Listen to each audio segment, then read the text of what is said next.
Howdy, folks. I'm Kellogg. This is Captain Nathan Kelsch. Get ready, buckle in. This is another episode of Catch Talk. Today, we are going to be talking about something I am super passionate about, something that Nate is super passionate about. We are going to be talking about trolling flies. If you want to catch big trout, you want to catch big king salmon, you want to be pulling trolling flies. They're not pulled enough, and they will put big fish in your boat. Why trolling flies? Why are trolling flies so effective? Well, first and foremost, they've been around forever. 200 years, guys have been trolling flies for trout and salmon. They have a very natural profile. They have very natural movement. And in this day and age, one of the things that makes them so effective out on our heavily pressured lakes is the fact that trout and salmon just don't see them as often as they see, things like speedy shiners and rapalas, stuff like that. There's not as many guys pulling trolling flies, and when you show those trout something novel, something they haven't seen before, your chances of hooking a really big experienced fish go up a great deal. Guys, the myth about trolling these flies extremely slow is completely wrong. I put these flies out there when I'm pulling spoons, when I'm pulling my soft plastics. They just flat out catch fish. And the thing is, we're going to show you the techniques that we use to troll these flies anywhere from 1 mile an hour all the way up to upwards of 3 miles an hour. They absolutely work and should be in your spread. One of the factors that makes flies so effective, in comparison to something like a spoon or a plug, no matter how realistic a spoon or plug looks, it's, I guess you would say, one-dimensional. Flies have something that we often refer to as secondary movement, and that is all these little filaments and fibers are moving independently in the water. If you look at a real minnow underwater, it looks like his skin's rippling. Have you ever seen a racing horse, how you'll see their skin move like when a fly gets on them or whatever? Baitfish do the same thing, and all those little moving filaments mimic that property. For sure.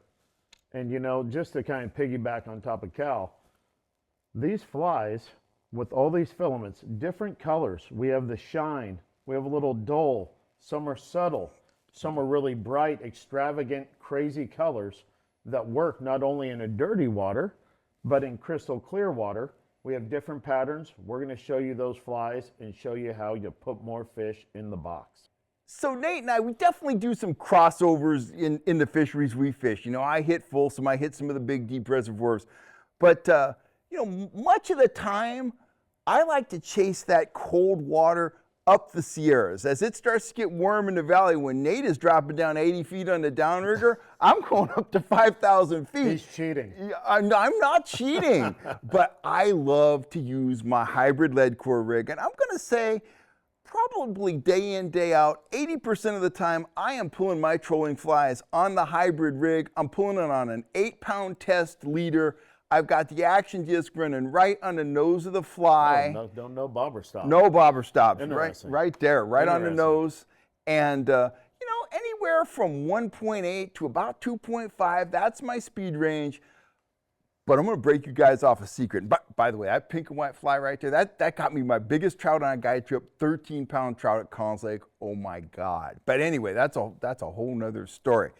Let me tell you how I catch a lot of big fish. So I'll be running on the guide boat. I'll run 4 rods. I'll run 3 lead core rods. My spread looks like this: 5 feet deep, 1 color, 2 colors, 10 feet deep, 3 colors, 15 feet deep. But the wildcard rod almost always has a fly on it. I'm using a little tiny weight like this, a little teeny weight. I'm putting that at the junction between my trolling swivel and my leader, dropping this back 200 feet with a trolling fly on it.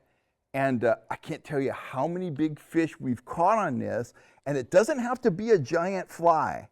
Spring before last, my big trout of the spring was 11.8, 200 feet back on that minuscule little fly with an action disc on it. It brings up something that I've always heard and always goes for sturgeon as well, because with sturgeon, they say elephants eat peanuts.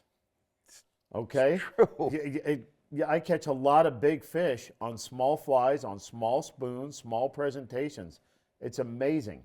When fish key in on something, like a fly, you know, like a trix minnow, whatever it may be, the size really doesn't dictate how big of the fish are that you're going to catch off of it. It's a leap of faith, guys. It's just as much a leap of faith as it is putting on a giant Rapala and say, man, that looks too big. Well, that looks too small. But it's not a lot of times. So that's kind of one of my secrets. Get that way back there, and it just picks up some really nice fish for me. Since I started trolling with flies, I have tried literally dozens of different types of flies. And you know, I'm always honest with you guys. Nothing works all day, every day. But I gotta say, there's very few flies that I've pulled that I haven't got hit on. But I think at Catch America now, we kind of got it figured out. I'm going to show you guys our lineup. We have 5 main flies. Bread and butter fly, this guy right here. Hopefully I don't drop any of them. This is the metalhead. This is the fly I use most frequently. It works slow. It works fast. It just works. And hey, I got 3 of those on my lap. You do. And it's got a cool name. This is a metalhead. How cool is that? So that's our bread and butter fly right there. But this guy right here, this is an interesting fly. Sometimes, I can't even find a hook in this guy. There it is. Sometimes they like to short strike, okay? And I called this fly the trigger fly because, let me pull this back here, the hook is actually connected via a piece of guitar wire. Tell you what, it's got a big profile. You come in nipping. You're getting a pierced lip right there. And remember, guys, just let me jump in real quick. Yeah. Remember, when you have these flies in the water and they're wet, this is all going to be laying down streamline, okay? Bait fishy. Very, very bait fishy. So sometimes, you know, we're out there and we're fishing, and you know, you'll see a rod, wham, just real quick, a quick peck. This is when you put this fly out, because that means those fish are coming up. They're nipping at the back of that fly. They'll come in and grab a filament or two. That's it. Grab a filament or two. Most fish are come up and they're going to nail that thing from the head.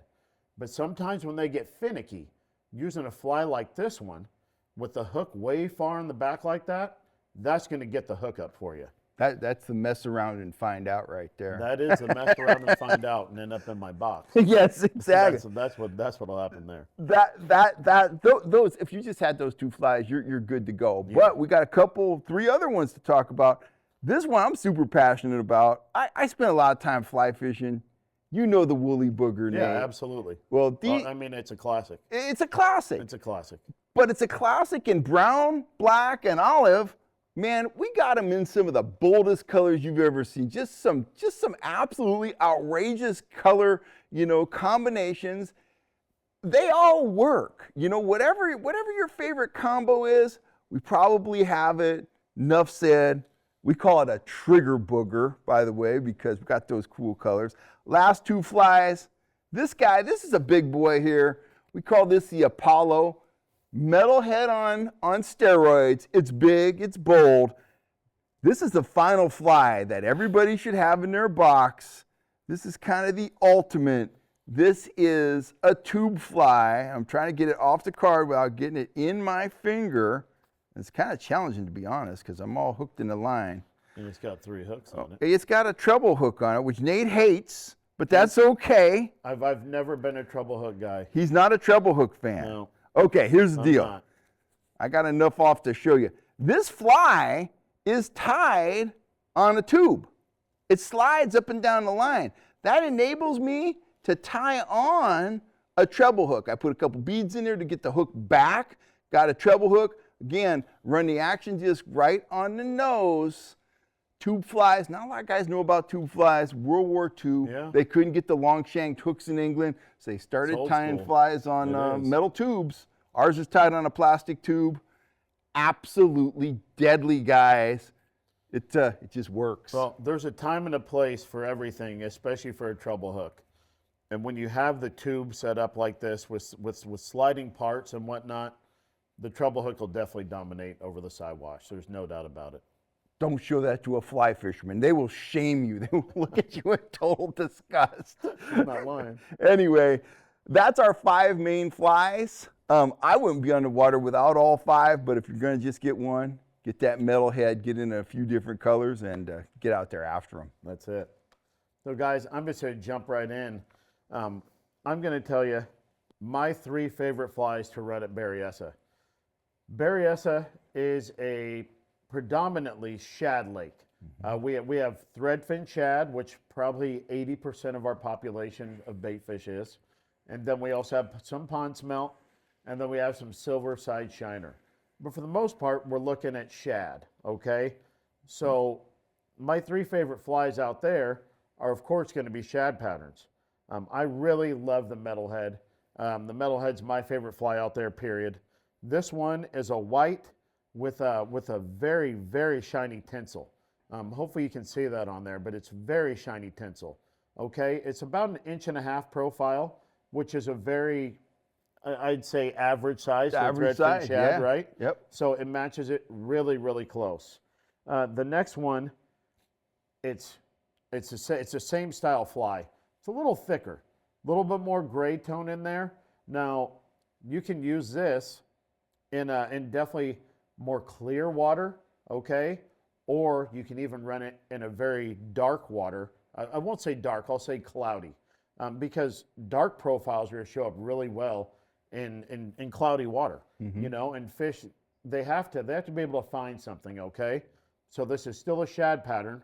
This is a metalhead as well. That's gray, comes back a little lighter, and then it has a lot of tinsel. I love the flash. I love the flash.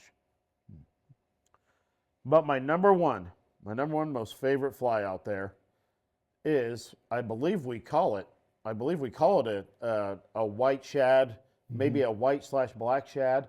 But what it is, it's a little smaller profile, okay, which a lot of our bait in the lake is very small right now.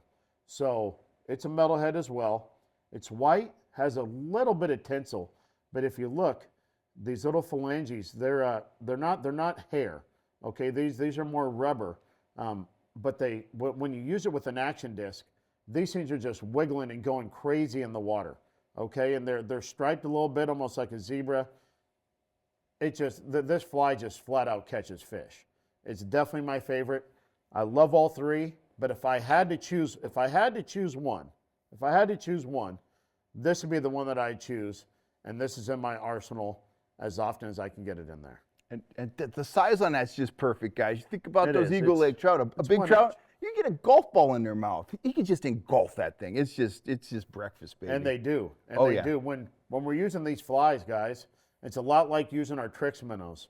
The fish, you know, when you're using a spoon, sometimes you'll barely get them hooked. Sometimes they'll really go after it and get it in their mouth. But when you're using the flies and we're using the tricks minnows and stuff of that nature, I mean, there's times where these hooks, they're all the way down in their throat. Oh, yeah. I mean, when they go after them, they wham. When they really get in the mood for a fly, yeah, you know, the bite that you get, you're not going to be losing that fish. It's going to be hooked. It's going to be down in there deep, and you're going to land that fish. The other cool thing about flies and our soft plastics is you're pulling a Rapala, you're pulling a spoon. If you get hit and the fish doesn't get stuck, he's not going to hit it again. He knows that's a piece of metal, dude. I'm not hitting that again. Exactly the flies right. and the soft stuff, sometimes they'll hit them and they'll come back and hit them again. Especially if you feed it to them. Uh-huh. You know, if you feed it to them. We'll talk about that here in just 1 second. Yeah. I mean, there's a lot of little techniques and tricks. That's a pro tip that will put a lot of fish in your boat over the season. Let me talk a little bit about color. Now, I fish the Sierras a lot, and I fish a lot of places like Collins Lake that have a lot of planted trout. Nate's trout, they know what a shad is. They know I'm hungry, I'm gonna eat a shad. They don't want anything crazy, nothing out of the ordinary. Collins Lake, they don't know what a shad is for a while. They got nothing. So, you know, one day they'll want this pink and blue. The next day, oh, we don't want that no more. Now we want the orange and yellow. Up in the Sierras, a lot of times you're going to lakes like French Meadows or Davis where they'll eat a minnow, but man, they eat a lot of bugs. So I gotta show them something that they're like, what the heck is that? And but bam, they get it. That Mickey fin, by the way, real classic fly color. But that's why I lean a lot towards the bolder colors where Nate, he's matching the hatch. He's matching the shad, baby. I'm shaddy. You know, I love shad patterns. shad, and pond smelled at Folsom and Elmore, man. That's it. Match the hatch, catch fish. All right, guys. So first I'm going to start off. I'm going to tell you exactly how I run these on a downrigger. I put them behind a dodger, okay? What we do is we make that leader very short going to the fly. And the reason being, the dodger is going to give us all the action on the fly, all right? So that's probably about a 12, 13-inch leader behind our dodger, okay? So then we'll set it back maybe 50 to 75 feet, depending on how deep of water we're fishing. The shallower we fish, the longer the setback. The deeper we fish, the shorter the setback. Same type of method that you would for kokanee is the same thing we're going to do when we run them behind a dodger with a fly. The second way that we'll do it, you don't need any weight. So if we're fishing real close to the surface, we're running in the same setup, okay? That's going to be going down like this. Up top, we have a ball bearing swivel going to a bead, okay? The only reason why that bead is there, that's going to stop our planer board from sliding down and knocking the fish off of our lure, all right? Cal, if you'd put that on there for me. I think I've seen a couple fish caught in this thing before, sir. We definitely use this a lot, yes. a lot. And then you snap in right, that's it. right so like that, back in there. This is a planer board, guys. There we go. So essentially what we're going to do, we'll set this back anywhere from 50 to 100 feet behind the boat. We'll hook up this planer board above the bead and the barrel swivel. Simple snap, simple clip. Let it out another 50 to 100 feet. Now your presentation's on the surface and it's doing serious damage. Get a fish hitting and that clip just pops open there. I buried it in there too deep, but all right. That pops open and slides down and you're simple just and straight easy. to the fish, baby. All right, guys, we kind of give you a real good breakdown on our trolling flies here at Catch America, how we use them, why we use them. But now we're going to share a couple of tricks. Mm-hmm. We'll call them some pro tips to help you really catch more fish. When not only when you're using the flies, but when you're using our soft plastics. So one of the easier ways, something that you can't do when you have these things rigged up on a downrigger, or maybe even on a planer board. On a planer board, you can do it a little bit, but more when you have it on your lead core setup or when you run it off the top. So we're trolling along, right? All of a sudden, you get whack, whack, whack, whack, okay? Real quick, short striking bites, okay? What do we do, Cal? We strip off real quick. Wham, wham, wham. Yep. 3-4 pulls. Yep. Okay, pick the rod up, give it 3-4 pulls, let that fly kind of float back. Now you're dropping it right back to that fish. Yep. Maybe he didn't want it. Maybe, he wanted it, a little slower, whatever it may be. Give her those 3 quick pulls, drop that fly back to him, wham, they engulf it. That's right. It happens a lot. I mean, a lot, guys. Everyone's been getting the short strike. You know what it's like. Try doing it. 3-4 quick pulls, let that fly, let that tricks minnow drop back to that fish. It's going to up your chances of not only catching that one, but catching a whole lot more fish. That's for sure. Think about it. He's right there. He's told you he's right there. Yeah. And all of a sudden, the bait comes right back in his face. Yeah, and he sucks it in. It can make him mad. It can, if the fish is being lethargic, they're just like, no, maybe I don't want it. Well, here, yes, you do. A couple more pulls. Hold on. Try it again. Try it again. And now you have the rod in your hand, right? The rod's in your hand. You drop that thing back to him. He hits it. You set the hook on him. Game on. One more fish in the box. Try it. It's going to put more fish over the rail for you. I guarantee it. Along those same lines, let me tell you a little story. It's up at, took my buddy, dear friend of mine, Pete Fisher, went up to Eagle Lake, and man, we hit it perfect. We caught some really big fish, water temperature like 52 degrees. We were smoking them. Then we went over to Davis, and the water temperature was like, I forget, it was like something crazy. It was like 46. Fish are super lethargic. Well, I wanted Pete to catch some fish, so we're out there and we're pulling orange metalheads. Great presentation for Lake Davis, but we were getting short strikes, tried manipulating and things. It wasn't working. So what I came up with, about a 1/2-inch section of night crawler on the fly. That was enough to close the deal. They were still attracted to it, but they got a little taste of worm there. And, you know, it's hard to lay off a night crawler, apparently, if you're a trout. If you're going for kings, tip it with some anchovy or some mackerel. But don't be afraid to tip a fly. Don't be really afraid to tip anything, but particularly a fly. I think that's about it for this episode, man.